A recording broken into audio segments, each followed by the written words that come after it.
Salibonani ma viewers lama subscribers AVG Reality Channel. Igama umxolisi isibonge sakwaNcube. Ngithe mina amphendule imibuzo elethwe ngabantu ikakhulu abaseZimbabwe ababone umnumzana Aaron Motsoaledi izolo esethula impumela yama consultations ngemithetho immigration obusebantwini ukuthi abantu bakhulume bathini. So abantu lokho bemfakela imibuzo lapha bethi uminister ubesithini kanti izolo, ngoba phela uminister usowakhuluma isilungu esikhulu kakhulu esiphice abantu abaningi. Ngizangixolela bakithi ivoice ayikho, idatshuliwe sibili yikukhwehlela ensanda kuphuma kikho umeyithi mina engizama ukuphuma kikho ngoba akukaphelisisi. Elizongixolela ngalokho, kodwa umsebenzi kufanele wenziwe and abantu izikhalazo zabo kufanelwe ukuthi ziphendulwe. Kungakho ngilapho ukuthi ngizophendula linikeze ngesiqephu nje ukuthi uminister yini kahle kahle ebalulekileyo abekhuluma ngayo. Ngingakaqhubekeli phambili ngicela ukuthi li subscribe kule i-channel, lithande le video ngokupressa u-like bese li-share, phinde futhi njalo upresse i-bell, i-notification bell ukwenzela ukuthi next time mase siza live kumbe sizoposta enye video uyithole usheshe. Ngixolise ngalaphana uminister into ayikhulumileyo ebalulekileyo ikakhulu mayelana lezokuhamba, uthe yena abantu base South Africa bavumelane lalokhu uhulumende akubone kubalulekile ukuze avimbe ukukhuphuka kwamanani abantu bokuza kwele South Africa. Njengoba ke lisazi ukuthi kube khona i-outcry ngesilungu, ngithi mina izikhalazo eziningi ezikhanyiswe ngabantu kuhulumende wase South Africa, abantu base South Africa besithi bona abasaphilanga kahle ngenxa yokuthi sokulabantu abaningi kakhulu abokuza abakhompyutha labo ekudingeni imisebenzi, bakhompyuthe labo kuma spaces our entrepreneurship, berana ama sponsor shop, babuye futhi njalo bakhompyuthe labo kwezemisebenzi, bakhompyuthe labo kwezokuhlala, abanye sebethola ama grant ngokungekho emthethweni. So uhulumende wasehlala phansi wathi yena yini angayenza ukuze a protect ama citizens ase South Africa, ama South Africans, okuyinto phela uhulumende ayivutelwayo le ukuthi yena a protect ama interest ama South Africans. Ayikho into embi ngalokho, kungakho uhulumende ufuna ukwenza ngokusemthethweni. So impumela yakhe yalokho phecelezi ngethi uhulumende wase South Africa uyakwazi ukuthi abantu bokuza abalapha ugcwele abathi bona babalekela izimpi kumbe ukuhlukunyezwa emazweni abo. Kube labantu ababuya lapha bezodinga imisebenzi, kube labantu ababuya lapha ngoba bezofuna ukwenza amabhizimusi, kube labantu ababuya lapha ngoba bethi bazojoyina ama relatives wabo, izihlobo zabo phela. Kube labantu abeza lapha bezodinga imisebenzi, bafike basebenze kuthi ngemva kwesikhathi bagcine sebe apply ukuba ngama South Africans. Kube labantu abashada lama South Africans babe sebethola i-citizenship ngenxa yokuthi sebechade lama South Africans. Kungakho uhulumende ukuhlelile ke lokho ukuthi okay singenze njani kudaba lama refugees. Uhulumende wase South Africa uthi yena uzaphuma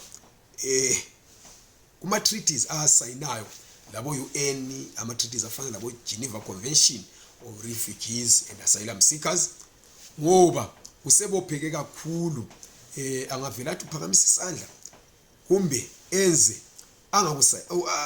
angayisikwa kusayinileyo kumbe enze ukuphambana lalokho akusayinayo ngabo 1969 labo 19 bani usuka khanyiswe court ukuthi wena wasayina la, so landela imigomo lemibandela yokusayina kwakho la. So uhulumende uthi yena hayi usefuna ukuthi aphume abe sebuyela katsha esevuma ukuthi yena uzakwenza lokhu lalokhu lalokhu yana ale ukuthi uzokwenza lokhu lalokhu lalokhu yana. so phecelezi ngendaba zama refugees lama asylum seekers. Uhulumende wase South Africa uthi abantu base South Africa bavumelane laye ukuthi kufanele aphume kwezinye zama treaties abawasayinayo le United Nations kunye lamanye ama international conventions abawasayinayo ke uhulumende wase South Africa babe sebekhangela ukuthi yikuphi angabangabuyela kikho ngendlela zabo abafuna ukubuyela ngazo in their own terms and conditions bayale abangokufuniyo. Ubwalise amazwe afana labo Canada labo UK labo America angamazwe akuthiwa ngama first world countries angahluphekiwe njenge South Africa kodwa asebuye emithetho ethile engawabophiyo nxa sokuhamba endaba zama refugees and asylum seekers. Wabe sebuye uhulumende wathi yena kulama visas athile azowakhansila ngoba lama visas awasema visa asisa iSouth Africa uthi yena ama visas lawa ngafana lama relative visa ngafana idungabalise ngoba amfuna ukuthi nesengitshela amanga kodwa manengi ke ama visa afika amathathu athe yena uzophuma kiwo uhulumende wase South Africa uthi yena uzophuma kuma visa afana right ku immigration uthi uzaphuma kuma visa azawa reviewer afana le relatives visa njengoba sengitshilo le corporate visa le intercompany le intracompany visa wonke lawa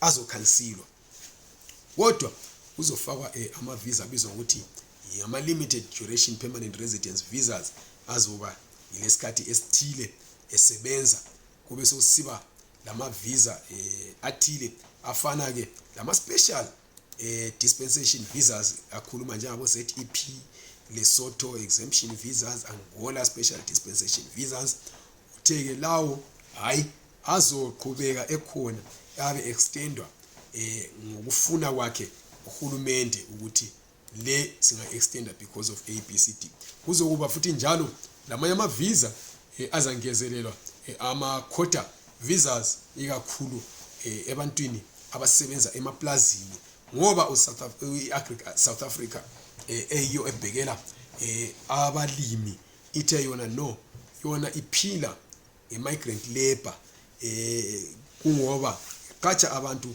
abangafundanga ukuthi bazosebenza emaplazini bazolima bazofuya inkomo bazokwelusa lemisebe kungakho icele ukuthi isikhalazo sayo uhulumende ukuthi ifuna kube lama visas abhekela labo bantu abasebenza emaplazini uhulumende wasivuma ke leso sicelo kungakho ama visa anjengalawo awusebenza emaplazini azovula kanti njalo kuzaba nama quota system nama quota visas ukuthi okay kungapi lapho isisilela khona njenge South Africa ukuthi sidinga ukuthi abantu basebenze khona ngakho kuzoba lama visas azophuma ebhekela ukuthi okay sifuna abantu abangama bricklayers kube sifuna abantu abasebenza ema restaurant sifuna abantu abazasebenza ngaphi kubeke sokusiba lama visa anikezwa abantu labo abalapho ukhulume futhi njalo ngokuthi kuzathayithenwa kakhulu imithetho eborder ukwenzela ukuthi abantu bangaphunguza ingenela ngokuthanda kwabo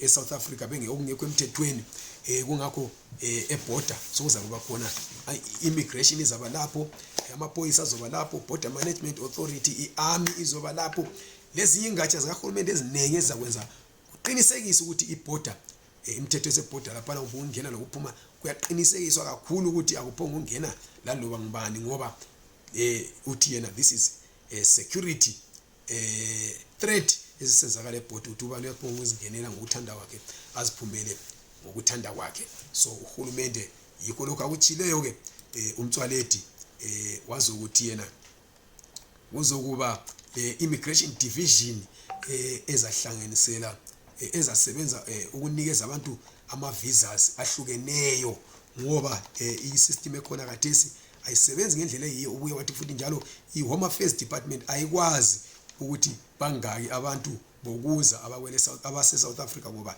iningi labantu alila maphepha okuba lapha njalo uhulumende usuka ngazi ukuthi ngobani bona laba and bangaphi benzani.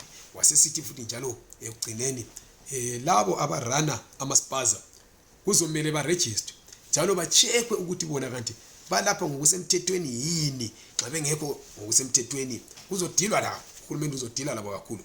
Kanti laba abasemthethweni kumele ukuthi bacomply lemithetho ethile, ikakhulu lemithetho yezokuphepha ihealth phela, ngoba libonile kulama videos apho ngokugcwala yonke indawo kuthiwa kulabantu abenza lokhu lalokho kungekho emthethweni, ezibhaza abanye baphuzisa abantu amanzi angcolileyo avela ema-toilet. Kungakho uhulumende into azabhekana nazo lezo.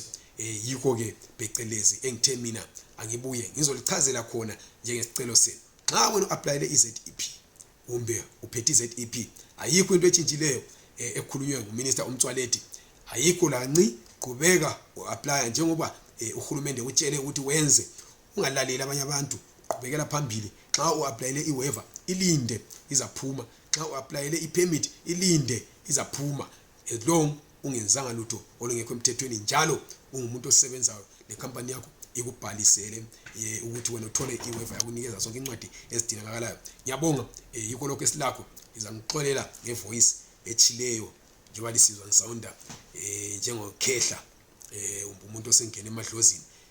Ngiyabonga kakhulu. Ningakhohlwa ukusubscribe nokulike nokushare ivideo le. Ibe losuku oluhle.